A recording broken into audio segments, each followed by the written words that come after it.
So yesterday there was an image on Instagram floating around posted by Lukas Van Ness, and it's Lukas Van Ness here with draft prospect, cornerback, potentially safety as well, Cooper Dejean. And here Lukas Van Ness says this: Hawkeyes reunited. So Cooper Dejean has definitely been a player that has been mocked to the Packers a lot this offseason, which makes sense because of their need at safety.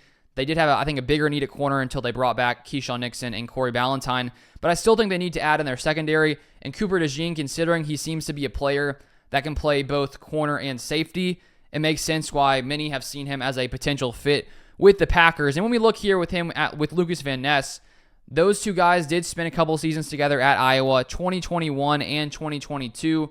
So maybe there is a potential reunion if he somehow falls to the Packers in this upcoming draft. But I think that it seems that there are some people who view him pretty highly. PFF has him ranked number 9 overall. And with that being the case, you would assume some other NFL teams have him somewhat up there as well. And so I'm not sure the Packers will have him falling all the way to them at 25 unless maybe they decide to trade up in the draft. And when we look at Cooper Dejean and his potential fit with Green Bay, we've talked about it on this channel a few times, looking at some different mock drafts. But if we take a look here, what PFF has to say, I enjoy reading lots of their draft research and information. But they say this: the bottom line, the talk of Dejean playing outside cornerback or safety or slot cornerback at the next level is not due to a lack of a home position. It's because he could truly be an impact player anywhere. His footwork, ball skills, and explosive athleticism make him an impactful outside cornerback, one with all-pro potential.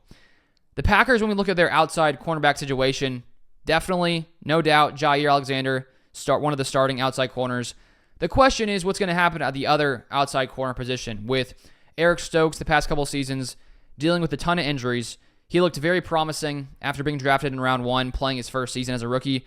Looked like he was going to be, no doubt, one of the other Packers starting safeties.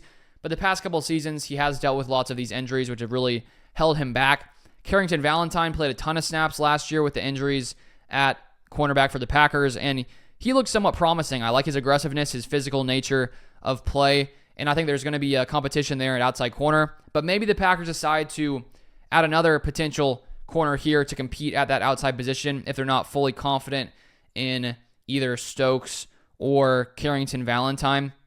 And when you also throw in the fact that Dejean could also play safety when the Packers have a need at safety, I just think to have a player with that kind of versatility where you can sort of use him wherever you see fit. Maybe the Packers see him more as a corner than a safety, but we don't really know what their exact thought process is. But I really would, I would like if Dejean landed in Green Bay. I think that with the Packers' needs, their situation, it would make lots of sense. He's a very athletic prospect who had a lot of pick sixes during his time in college. But that's all I have for this video. If you want more Packers content, feel free to subscribe down below, and I'll see you guys next time.